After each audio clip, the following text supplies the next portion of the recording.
మే 30 అప్పటికే భైరవం అనౌన్స్ అయింది.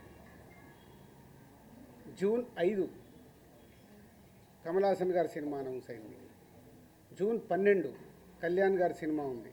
జూన్ 20 కుబేరా ఉంది. సో ఈ నెలంతా కంటిన్యూగా సినిమాలు ఉన్నాయి. అలాగే జూలై 4th మేము ముందు తమ్ముడు అనుకున్నాం, మన కింగ్డమ్ అనౌన్స్ చేశారు, దానికి మేము ఇంకా జూలైలో ఇంకో డేట్ చూస్తున్నాం.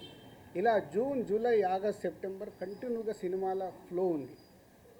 ఈ టైంలో ఇండస్ట్రీని ఎలా మనం కాపాడుకోవాలి ఉన్న సినారియోలో ఏప్రిల్ మే అనేది is a main season for film industry. Total మనందరికీ తెలుసు ఏప్రిల్ మే టోటల్ థియేటర్లు మూతపడ్డాయి.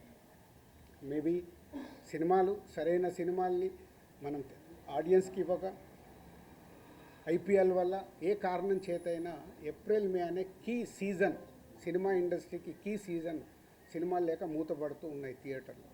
ఇవన్నిటికీ పరిణామాలు ఎక్కడి నుంచి ఎక్కడికి వెళ్ళాయి, అసలు లోపల ఏముంది, బయటికి వచ్చింది ఏంటి? మన శాస్త్రం ఉంది. చిన్నప్పుడు సార్ నేను పాము చూశాను ఒక ఆయన అంటాడు, పక్క ఆయన వెళ్ళి అరే ఆడికి పాము కాదు పడిగిప్పిందట అంటాడు. ఇంకొక ఆయన మూడో మనిషి దగ్గరికి వెళ్ళి పడిగిప్పడం మీద బాబు కాటేయడానికి కూడా వచ్చిందట అంటాడు.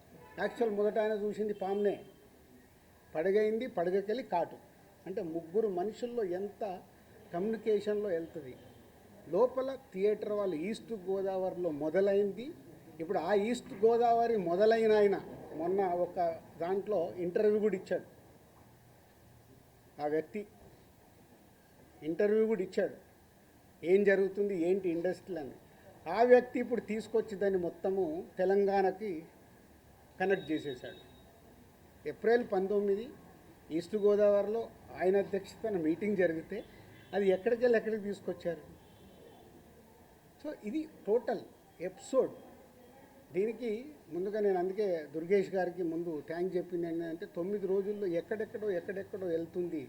ఎందుకంటే సినిమా వాళ్ళకి 2 ప్రభుత్వాలు చాలా ఇంపార్టెంట్.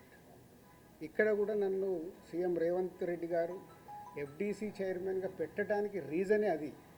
నేను చాలా బిజీగా ఉన్నంటే లేదు ప్రభుత్వానికి గవర్నమెంట్కి మధ్యలో నీలాంటి వాళ్ళు ఉంటే ఏ సమస్యలు ఉన్నా ఈజీగా కమ్యూనికేషన్ అవుతే సాల్వ్ అవుతుందని. అలాగే ఏపీలో మనం చూసాం. ఏపీలో అంతకుముందు ప్రతి ఒక్కదాన్ని భయపడుతూ ఉన్న తర్వాత కళ్యాణ్ గారు వచ్చి గవర్నమెంట్ ఫామ్ అయిన తర్వాత, అప్పుడు నేను ఛాంబర్ ప్రెసిడెంట్ని, అందరినీ రమ్మంటే అందరం వెళ్ళి కళ్యాణ్ గారిని కలవడం కానీ, కళ్యాణ్ గారు ఇండస్ట్రీకి చేసిన సపోర్టు మామూలుది కాదు. ఆ రోజు మీకు టికెట్ రేట్లు కావాలన్నా, మీకేం కావాలన్నా ఈజీగా తీసుకెళ్ళండి అని. ఇప్పుడు కళ్యాణ్ గారు చెప్పిన తర్వాత ప్రతి ప్రొడ్యూసర్ ఏం చేస్తున్నాడు, ఏదో మన పక్కింటికి వెళ్ళినట్లే వెళ్ళి టికెట్ రేట్లు తెచ్చుకుంటున్నాడు. ఎవరికే కష్టం లేదు, వెళ్ళడం, ఒక అప్లికేషన్ పెట్టడం, ఫోన్లో మాట్లాడుకోవడం, టికెట్ రేట్లు తెచ్చుకోవడం. అంతకు మించి ప్రొడ్యూసర్లు అందరం యూనిట్గా వెళ్దాము, గవర్నమెంట్ని కలుద్దాము, మా ఛాంబర్ నుంచి అందరము వెళ్దాము ఎవరికి ఉండదు. మాకు ఆ వారం కష్టం వస్తుంది కాబట్టి, ఫ్రైడే మా సినిమా రిలీజ్ ఉంటుంది కాబట్టి ఆ వారం ముందు మేము మేలుకుంటాం. అరే మన సినిమా రిలీజ్ అవుతుంది, మనకు ఆ రాష్ట్రంలో ఈ రాష్ట్రంలో టికెట్ రేట్లు కావాలని పరిగెత్తుతాం. బట్ అందరం కలిసి యూనిటీగా ఉన్న ప్రాబ్లమ్ని కూర్చొని సాల్వ్ చేద్దాం అని ఆలోచించేది మా దాంట్లో తక్కువ. సరే నెక్స్ట్, ఇది టోటల్ ఎపిసోడ్ మీకు అర్థమైంది.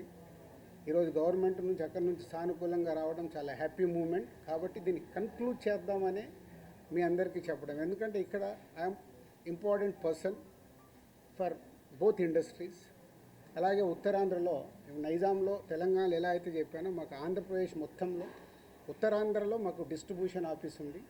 అక్కడ ఒక 20 థియేటర్లు మా ఎస్వీసీకి ఉన్నాయి. అక్కడ 20, ఇక్కడ 30. మళ్ళీ మీరు ఇది అండర్లైన్ చేసుకోండి. మళ్ళీ టాపిక్ నాకు నాకు చికాకు ఉంది. నేను ఎందుకంటే ఇక్కడ మంచి సినిమాలు తీస్తూ ప్రొడ్యూసర్గా 22 ఏళ్లలో ఇక్కడ వరకు గ్రో అవుతూ నేను ఇంకా కొత్తగా ఆలోచిస్తున్నాను. మొన్ననే దిల్ రాజు డ్రీమ్స్ అని అనౌన్స్ చేశాను. కొత్త టాలెంట్కి నా 30 ఏళ్ళ ఎక్స్పీరియన్స్ని ఉపయోగపడేలాగా చేయాలి. అలాగే ఒక అనే ఒక కొత్త టెక్నాలజీ వస్తుంది, దాని ద్వారా ఇండస్ట్రీకి కొత్తగా వచ్చే వాళ్ళకి ఉపయోగపడాలి. నా థాట్స్ ఇవి.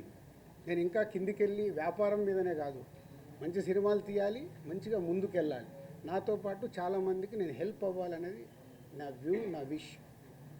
ఇది ఇంపార్టెంట్ ఇవ్వండి. అనవసరమైన వీటికి ఇంపార్టెంట్ ఇచ్చేసి ఫోటో వేస్తే మనకు వ్యూస్ వస్తాయి కదా, ఈయన మీద కామెంట్ చేస్తే మనకేదో వస్తుంది కదా అని వదిలేయండి దయచేసి. మీరు ఎవరన్నా దాంట్లో ఉన్న వాళ్ళు ఉంటే, ఇందాక ఒక ఛానల్ వాళ్ళకు చెప్పాను కదా, అది ఇంపార్టెంట్.